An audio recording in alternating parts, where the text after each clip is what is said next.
Jadi pertanyaan ini perlu kita bedah dulu ya, karena umum masih. Ya. Pertama, syirik itu juga sendiri ada dua. Iya. Ada namanya syirkun akbar, ada syirkun asghar. Syirkun akbar itu konsekuensinya keluar dari Islam. Iya, iya. Kalau dia syirkun asghar, itu tidak keluar dari Islam. Kalau dia berbuat syirik asghar, lalu dia meninggal, boleh nggak kita sholatkan? Boleh. Boleh. Karena dia sebagai seorang muslim, sekalipun dia muslim yang bermaksiat, muslim yang fasik, begitu. Nah, maka kalau dia syirku akbar, ya, kalau dia pelaku syirik besar, pertanyaan berikutnya juga adalah apakah sudah uqimat alaihil hujjah wa zalat anhu syubhah? Apakah memang hujjah sudah ditegakkan kepada dia dan sudah hilang syubhat-syubhat dalam dirinya apa tidak? Jadi pertanyaan ini masih panjang, panjang ceritanya gitu. Jadi tidak serta-merta orang yang kita lihat melakukan kesyirikan, bisa saja itu syirik kecil. Syirik kecil konsekuensinya tidak keluar dari Islam. Kalau dia sebagai seorang muslim, maka kita memiliki kewajiban kifayah untuk melakukan fardu kifayahnya. Di antaranya tadi sholatkan, menyolatkannya begitu. Nah, oke lah kalau dia syirik besar.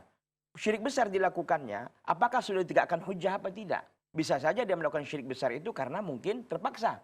Bisa saja dia melakukan kesyirikan itu karena kejahilan. Dan ini masih sejumlah pertanyaan yang masih menggantung ya terhadap pertanyaan itu. Jadi tidak bisa kita jawab. Tidak serta-merta. Tidak bisa begitu. Apakah boleh sholatkan apa tidak? Nggak bisa kita jawabkan tidak apa enggak begitu. Tidak bisa. Jadi ini harus soal ini kita bedah dulu.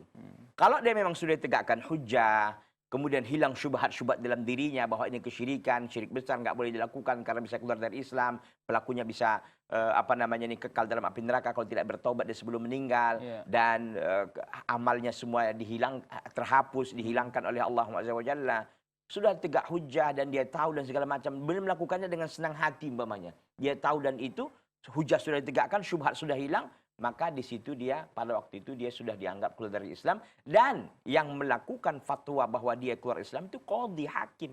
Jadi masih sangat jauh. Baik. Begitu. Jadi perjalanan tentang soal ini itulah saya katakan perlu kita bedah dulu sebaik-baiknya sehingga kita tidak salah menerapkan hukum kepada seseorang tersebut. Berarti semestinya kita harus menegakkan hujah dengan menegakkan hujah, kemudian juga menghilangkan syubhat dalam dirinya.